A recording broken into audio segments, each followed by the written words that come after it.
வணக்கம் நண்பர்களே, யாழ் வீரசுக்கு உங்களை வரவேற்கின்றேன். நான் ரோசான்குமார்.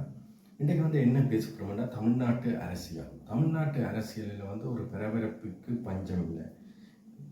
அதுவும் நாம் தமிழர் கட்சி தற்போது இந்த வாரம் முழுவதும் ஒரு மீட்டிங்காகவே இருந்தது.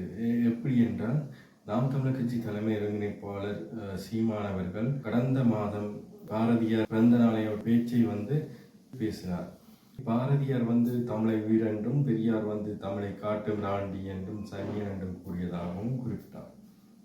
இதனைத் தொடர்ந்து ஒரு 3 நாளைக்கு பிறகு அண்ணா பல்கலைக்கழகத்தில் நடைபெற்ற பாலியல் தொந்தரவு காரணமாக ஒரு மாணவிக்கு ஆதரவாக நாம் தமிழர் கட்சி ஒரு போராட்டத்தை முன்னெடுக்கின்றன. அந்த போராட்டத்தை நாம் தமிழர் கட்சி முன்னெடுத்த போது நாம் தமிழர் கட்சி அந்த போராட்டத்துக்கு வேற ஒரு ஆளாக கைது பண்ணி கூட்டிக் கொண்டே ஒரு மண்டபத்தில் அடைச்சிட்டாங்க. அந்த மண்டபத்தில் இருந்து நாம் தமிழர் கட்சி பல செயற்பாடுகளை செய்கிறார்கள்.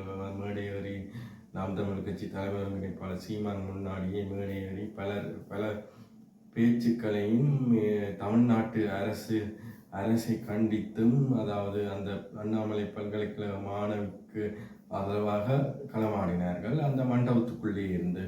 பிற்பாடு ஒரு 4-5 நாள் போக இது இன்னும் பேசுபொருளாக ஆகும்போது நாம் தமிழர் கட்சி பிற கட்சிகளும் சேர்ந்து இதை இன்னும் பேசுபொருளாக கொண்டு வரும்போது சீமான் அவர்களின் பெரியார் சார்ந்த அந்த பேச்சை கையில் எடுக்கிறார்கள். திமுகவின், அதாவது ஐடி இந்த தகவலை கையில் எடுக்கிறார்கள். ஆளும் கட்சியாக இருக்கிற திமுக அனைத்து மீடியாக்களிலும் சென்று இதை பேசுபொருளாக்குகின்றார்கள்.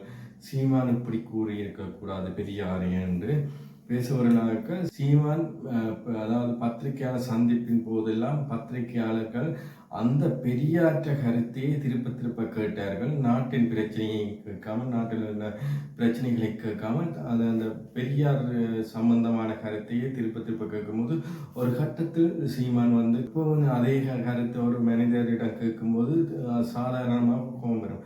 அப்படி கோபம் பெரியார் பெரியார் எங்களுக்கு கொள்கை தலைவர் இல்லை, நீ பெரியாரைத்தான் எதிர்க்க போறவன்னு சொல்லி சீமான் போட்டுடைத்து விட்டார். பெரியார் விடுதலை பத்திரிகையில் எழுதிய சில தேவையற்ற விடயங்களை எல்லாம் சீமான் அதில் போட்டுடைத்து விட்டார். அதற்கு பின் அதாவது திராவிட கழகம் சேர்ந்து நாம் தமிழர் கட்சியின் ஒருங்கிணைப்பாளர், தலைமை ஒருங்கிணைப்பாளர் சீமான் வீட்டை ஒரு குழு 10 பேர் கொண்ட குழு முற்றுகையிடுகிறார்கள். அப்போது அங்கே இருக்கிற காருக்கு கல்லறிகிறார்கள். அது உடைகிறது. அந்த கார் கண்ணாடி உடைகிறது. அதற்கு பிறகு போலீசார் அவர்களை கைது செய்து கொண்டு சென்றுகிறார்கள். பின் மேலும் சீமானை அது மேலும் பத்திரிகையாளர் அதை தூண்டி அந்த பெரியாற்ற செய்தியை இன்னும் பூதாகரமாக கொண்டு வரவழைக்கிறார்கள். அப்போது பல காலமாக, அதாவது வேங்கவயல் போராட்டமாக இருக்கட்டும், வேங்கவயல் போராட்டம் இன்றைக்கு ஏதோ 3 பேரை அரெஸ்ட் பண்ணியிருக்காங்க. இதுவரைக்கும் அந்த அதாவது திராவிட கழகமாக இருக்கட்டும், திமுக ஆதரவாளர்களாக இருக்கட்டும், இந்த வேங்கவயலுக்காக இருக்கட்டும், அந்த அண்ணாமலை பல்கலைக்கழக மாணவிக்கு ஒரு உறுதுணையாக ஒரு சின்ன போராட்டம், அல்லது பரந்தூர் விமான நிலையத்துக்கான ஒரு போராட்டம், அதாவது பரந்தூர் விமான நிலையம் பரந்தூர் என்ற இடத்தில் விமான நிலையம் விவசாய நிலங்களை அழித்து விமான நிலையம் கட்டுவதற்காக ஒரு மக்களின் நிலங்களை சுவீகரிக்க திட்டமிட போது கிட்டத்தட்ட 980 நாளாக மக்கள் அங்கு போராடி கொண்டிருக்கிறார்கள். அந்த இதுக்கு கூட இந்த தீக்காக்காரர் மே 17 அவர்கள் குரல் கொடுக்கவில்லை. ஆனால் இப்போது பெரியாரை பேசியவுடன் தீக்காவாக இருக்கட்டும், இந்த மே 17, அதாவது மே 17 கடந்த ஒரு வருடத்துக்கு முதல் ஏதோ ஒரு பிரச்சனைக்காண்டி சீமானை இழிவாக பேசினார்கள். இப்போது தற்போது மீண்டும் உயிர்த்தெழுத்து இந்த பெரியார் பிரச்சனையை மீண்டும் கையில் எடுத்து அதற்காக சீமானை இழிவாக பேசுகிறார்கள். இந்த மே 17 திருமுருகன் காந்தி என்பவர், இவர் வருஷத்துக்கு வருஷம்தான் வருவார் வெளியில, மற்றும்படி போய் அலுவலகத்திலேயே இருந்துடுவாராம். அவர் அந்த மக்கள் போராட்டம், மக்களுக்கான ஒரு போராட்டத்தில் எல்லாம் பங்கு கொள்ள மாட்டார் என்ற கூறப்படுகிறது. பின்பு அவர் வந்து ஒரு திகதி, அதாவது மே 17 வந்து தீக்காக்காரர்கள் போராடி முடிந்து ஒரு 10 பேர் வந்து சீமான் வீட்டை முற்றுகையிட்டனர். அது கைது செய்து அவர்களை கைது செய்தார்கள்.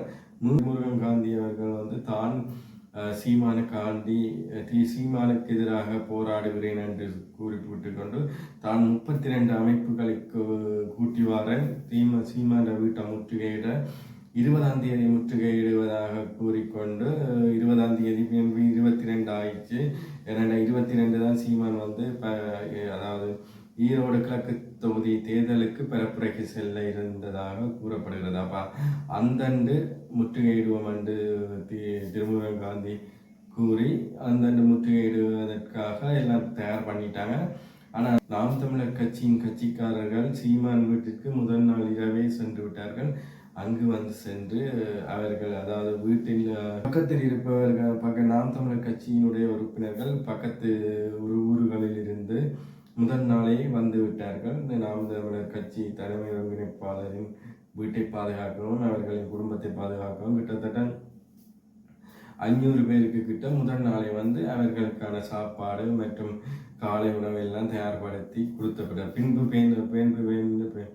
அதற்கு பிறகு நேரம் போக 500, 1000, 1500 ஆக கூட மதியம் வந்து பிரியாணி போடுவோம் என்று முடிவு செய்திருக்கிறார்கள். அதுக்கு அனைத்து உணவுகளையும் தயார் செய்து அந்த நாம் தமிழர் கட்சிக்காரர்களுக்கான மதிய உணவும் தயாராகி கொண்டிருக்கிறது. அந்த நேரம் வந்து கிட்டத்தட்ட நாம் தமிழர் கட்சி சீமான் வீட்டிலிருந்து கிட்டத்தட்ட 1.5 கிலோமீட்டர் தூரத்தில் வந்து போலீசார் வந்து 3 அடுக்கு பாதுகாப்புடன் வந்து இது நிறுத்தி வைத்திருந்தார்களாம். அதாவது 3 அடுக்கு பாதுகாப்பு. முதல் அடுக்கு பாதுகாப்பு என்னென்னா, அங்கே சீமான் வீட்டுக்கு வரும் ரோட்டிலேருந்து 1.5 கிலோமீட்டருக்கு முன்னாடியே வந்து ஒரு போலீஸ் அந்த தடுப்பு வேலி அமைச்சு அதற்குள் ஆக்களை விடுவதற்கு எல்லாம் பேருந்து. அடுத்தது ஒரு 1/2 கிலோமீட்டரு, ஒரு 50 மீட்டருக்கு ஒரு பாதுகாப்பு, பேருந்து 100 மீட்டர், அப்படி 300 மீட்டர் 3 அடுக்கு பாதுகாப்பு போட்டிருக்கு. இதிலிருந்து என்னென்னா, முதல் வந்தவர்கள் அனைவரும் வந்து விட்டார்கள் சீமான் வீட்டிற்கு, சீமான் கட்சிக்காரர்கள். ஆனால் பின்பு வந்தவர்களை வந்து சீமான், அதாவது நாம் தமிழ் கட்சிக்காரர்களையே உள்ளே விடையில்லை. கிட்டத்தட்ட 1000க்கு மேற்பட்டவர்கள் பிறகு வந்தார்களாம். பேருந்து வந்து நாம் தமிழ் கட்சிக்காரர்கள் உள்ள வழியில் அவர்கள் நின்று வெளியேறிவிட்டார்கள். கிட்டத்தட்ட ஒரு 5 அமைப்பு வந்திருக்கிறது இந்த போராட்டத்துக்கு. அதாவது திருமுருகன் காந்தி கூறிய போராட்டத்துக்கு கிட்டத்தட்ட 5 அமைப்புகள். அதில் கிட்டத்தட்ட ஒரு 50-100 பேர் தான் அந்த அமைப்புகளுக்குள்ள வந்திருப்பார்கள். மீதி அனைவரையும் வந்து காசு கொடுக்கப்பட்டு, அதாவது ஒவ்வொரு அமைப்புகளும் வந்து ஒரு 10 பேர், 20 பேர், 30 பேர் என்று காசு கொடுத்து ஆட்களை கூட்டி வந்திருக்காங்க. ஆனால் அவர்களுக்கு என்ன போராட்டத்துக்கு வந்து என்று தெரியாது. அங்கே வந்தாப்புல தான் சீமானை எதிர்த்து போராட்டம் செய்ய போகிறோம் என்று தெரிந்ததாகவும் ஒரு காணொளி வந்து வெளியே வந்துள்ளது. அதாவது தமிழ் தேசிய ஒரு வலைத்தளத்தில் வந்து இந்த காணொளி வெளி வந்துள்ளது. அதாவது அந்த போராட்டத்துக்குள்ளேயே நாம் தமிழர் கட்சி போய் மக்களோடு மக்களாக நின்று அவர்களை வந்து நேர்காணல் எடுக்கிறார்கள். நீங்கள் எதுக்கு வந்தீங்க, எதுக்கு என்ன போராட்டத்திற்கு வந்தீங்க என்று கேட்க, சில பேருக்கு அந்த போராட்டம் என்னென்று தெரியாது. இவர்கள் கோஷம் எழுப்பும் போது தான் அது தெரிந்திருக்கக்கூடும். நாம் தமிழர் கட்சி இது சீமான் எதிராக வந்த திருமுருகன் காந்தி அது இந்த போராட்டத்தில் கூறுகிறார், சீமான் வந்து வீட்டுக்குள் இருந்து வெளியே வரவில்லை. ஆனால் சீமான் வந்து அதிகாலையிலேயே உடற்பயிற்சிக்கு சென்றதாகவும் அங்கு உடற்பயிற்சியை முடித்துவிட்டு மிகவும் தாமதமாக வந்தது. அந்த நேரத்தில் போராட்டம் நடந்து கொண்டு அந்த வழியாகத்தான் வாகனம் உள்ளே போனதாகவும் போலீசார் வியந்து பார்த்ததாகவும் அந்த முதல் தடுப்பிலேயே மீடியாக்கள், ஊடகவியலாளர்கள் சீமானை சுற்றி வளைத்து பேட்டி எடுத்ததாகவும் அதில் வந்து சீமான் கூறியது என்னென்றால், தமிழர்களுக்கு பெரியார் செய்தது துரோகம்.